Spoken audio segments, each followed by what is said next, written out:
which of the two vices occurs more often? The vice of too much or the vice of too little? Too much. Pardon me? Too much. Sure, the vice of too much. For every one anorexic individual you might encounter, how many gluttons, obese, morbidly overweight people are you going to encounter? 10, 20, 50? A lot of them. How about with regard to alcoholic beverages? The moderate man, when Aristotle rather talks about drinking, he's not talking about drinking water or milk or what have you. He's talking about drinking alcoholic beverages. Now, what's the opposite of the drunkard? The alcoholic. Anybody? The fancy term is abstemiousness. If you want to put that, abstemiousness. Abstemiousness. Common street corner term for it is a teetotaler. Anybody know what a teetotaler is? Somebody who never drinks any alcoholic beverage. That, according to, pardon me? No, go ahead. She's a teetotaler. Huh? Pardon me? No, I had just said I was, what is it, teetotaler? She's a teetotaler. Yeah, you're abstemious then. Now, according to Aristotle, that is a vice. But let's notice the fourth element in his description. Moral virtue, again, is a state of character concerned with choice, lying in a mean, the mean relative to us. It's very important to focus on this idea of the mean being relative to us. Let me illustrate the sense in which this golden mean, this midpoint between the extreme of too much and the extreme of too little, is relative to us. Abraham Lincoln. Anybody ever heard of Abraham Lincoln? Anybody ever not heard of Abraham Lincoln? Lincoln was a teetotaler. Never drank any adult beverages. No alcoholic. In fact, when he was inaugurated, the presidential reception after his inauguration, unlike what had been the practice for a long time of serving alcoholic beverages in the White House, Lincoln served only water. He was a teetotaler. Did not believe in drinking any spirited or alcoholic beverage. Did that make Lincoln a bad man? No. Relative to us, relative to Abraham Lincoln, drinking nothing was fit and proper or the right thing for him to do. Now let me illustrate the other side of it with a man who was notorious for consuming great amounts of alcoholic beverages. Has anybody ever heard of Winston Churchill? Who was Winston Churchill? Anybody? You just volunteered.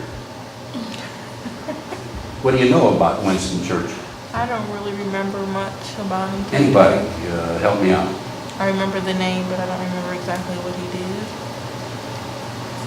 He was the Prime Minister of England during World War II.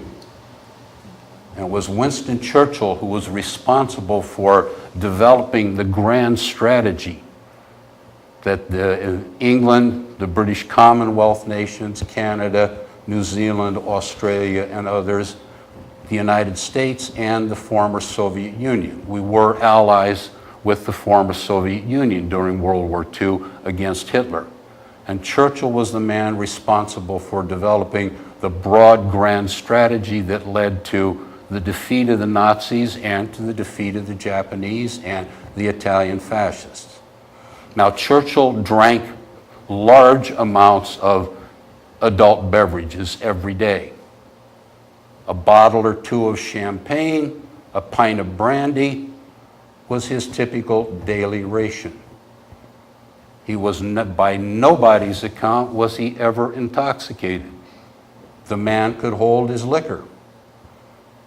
Does that make Churchill, or the fact that he drank a lot of booze, does that make him a bad man? No. Relative to Winston Churchill, that was the right amount of alcoholic beverages. Now, questions, comments again?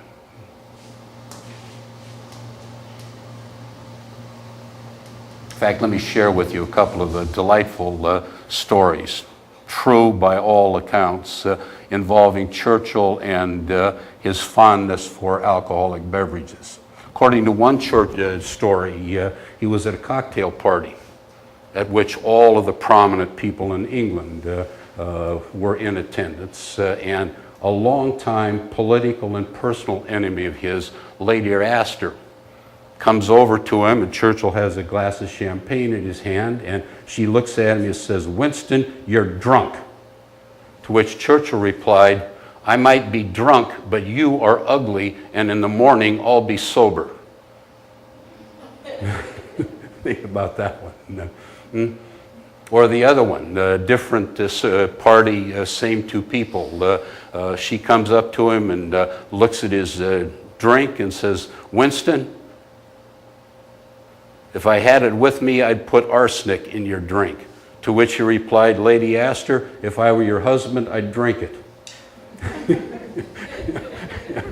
Churchill was the master of that kind of retort. But in any event, here are two of the greatest statesmen of the last 150 or 200 years. For one of them, drinking nothing was right.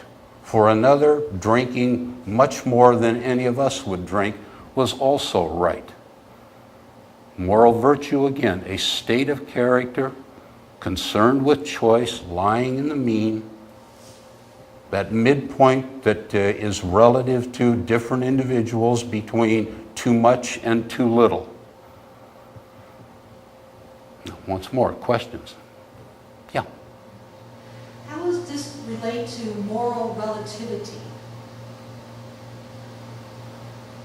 Aristotle deals with that. That's a great question.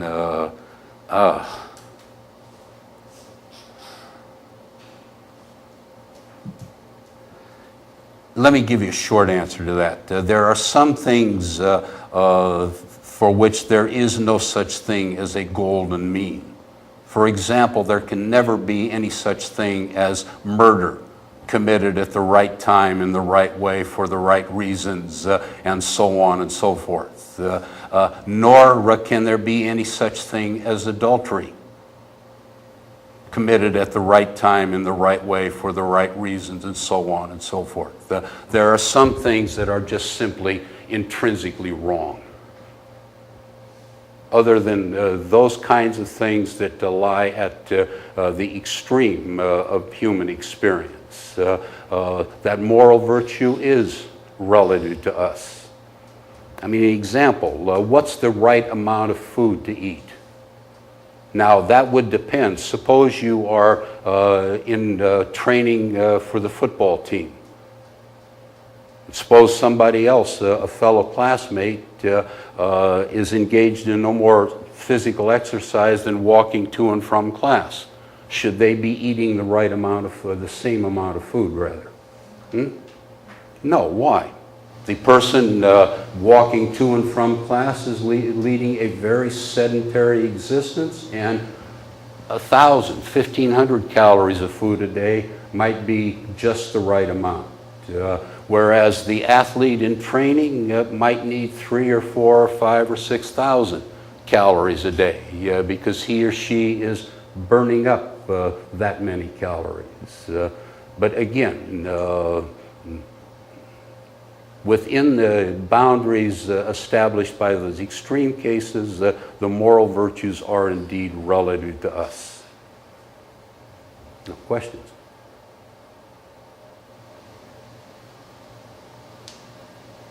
The other thing I want to stress is the second element in this description. Moral virtue is a state of character concerned with choice.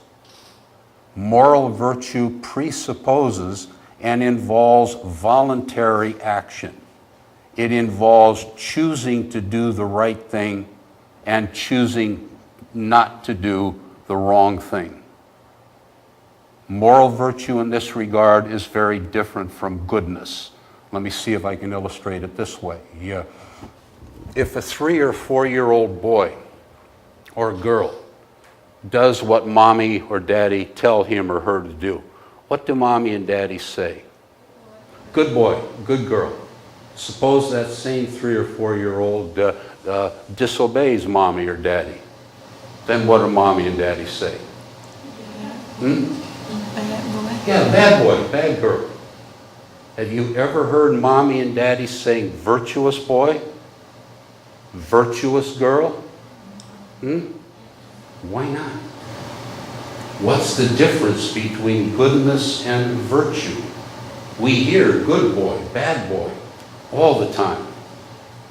We don't hear virtuous boy, vicious boy. Why not? What's present in virtue that is absent in goodness? What is present in vice that is absent in badness? But then when you're speaking to a 3 or 4-year-old child, you wouldn't be, you wouldn't use the terms that they really don't, they understand maybe good, bad, but to use virtuous, you could teach them, but even to use those terms, Why don't we? You would think of a 3 or 4-year-old child, who probably hadn't even begun school yet to just be on a good or bad. Yeah, but I'm thinking of from the standpoint of the mother or father, who know the difference, who are aware of virtue and vice, but who don't use those terms in talking to their young children. Why not? They probably wouldn't understand what they mean, just like she was saying. Why don't the parents who use those terms Explain it to their children. use the terms? I'm just focusing not on what the child can or can't understand, but on what the parents do or don't say. They say good boy, bad boy, good girl, bad girl all the time. But you don't hear them say virtuous boy, vicious boy, virtuous girl, vicious girl. Why not? It has everything to do with freedom. The young child is not free to choose for himself or herself what to do. The young child's goodness consists in doing what? What the parent tells them. Yeah, in obeying the parent. The young child's badness consists in what? Disobeying the parent. There's no freedom involved there. Virtue involves thinking about, should I do A, B, C, D, or E? Looking at a number of different alternative courses of action and deciding for whatever reason or reasons that I'm going to do C and not A or B or D or E. Virtue involves freedom. It is a state of character concerned with choice. And choice is all about freedom.